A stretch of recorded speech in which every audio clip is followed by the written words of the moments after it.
प्राचीन समय की बात है।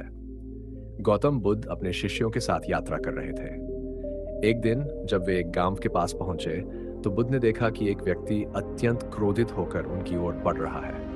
वह व्यक्ति बुद्ध को देखकर चिल्लाने लगा, तुम्हें शर्म नहीं आती? तुम लोगों को भटका रहे हो, धर्म की राह से दूर कर रहे हो। उसकी आवाज में इतनी नफरत और गुस्सा था कि आसपास के लोग भी चौकन्ने हो गए। बुद्ध ने शांत स्वर में कहा, भाई, तुम क्यों इतना क्रोधित हो?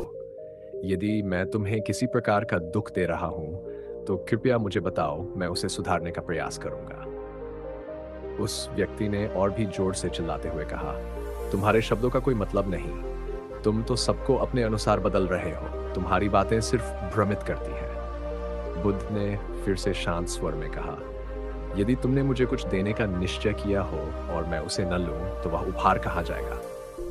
उस व्यक्ति ने कहा, अगर तुम नहीं लोगे तो वह उपहार मेरे पास ही रहेगा। बुद्ध मुस्कुराए और बोले, ठीक वैसे ही भाई, तुम्हारा ये क्रोध, ये नफरत जो तुम मुझे दे रहे हो, यदि मैं इसे स्वीकार न करूं तो ये तुम्हारे पास ही रहेगा। तुम खुद ही जलते रहोगे। यह सुनकर वह व्यक्ति चौंक गया। उसने सोचा कि अब तक उसने कभी इस दृष्टिकोण से नहीं सोचा था। उसका क्रोध धीरे धीरे शांत होने लगा। उसने बुद्ध से पूछा, तो मैं क्या करूं? ये क्रोध, ये नफरत मेरे मन में क्यों है? बुद्ध ने धैर्यपूर्वक उत्तर दिया, क्रोध और नफरत तब उत्पन्न होते हैं जब हम अपने मन में अस्वीकार्यता और अहंकार को स्थान देते हैं। जैसे कोई अग्नि जलने के लिए ईंधन मांगती है, वैसे ही क्रोध को भी हमारे मन की नकारात्मकता की आवश्यकता होती है। यदि तुम इसे समाप्त करना चाहते हो तो अपने भीतर प्रेम और करुणा को स्थान दो। वह व्यक्ति स्तब्ध रह गया। उसकी आंखों में आंसू आ गए।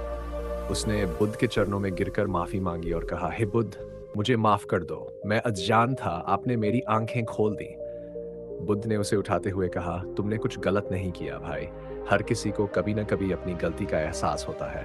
अब से प्रेम और शांति की राह पर चलो। उस दिन के बाद वह व्यक्ति बुद्ध का शिष्य बन गया और उनके साथ चलने लगा। उसने जीवन में क्रोध को त्याग दिया और शांति को अपनाया। गौतम बुद्ध की शिक्षाओं ने उसके जीवन को बदल दिया और उसने अपने भीतर के अंधकार को प्रकाश में बदल दिया। इस कहानी से ये शिक्षा मिलती है कि क्रोध और नफरत से हमें कुछ हासिल नहीं होता। यदि हम शांतिपूर्वक सोचें तो हमें सही मार्ग मिल सकता है। बुद्ध का जीवन हमें यही सिखाता है कि शांति, करुणा और प्रेम से ही संसार में सच्चा सुख पाया जा सकता है।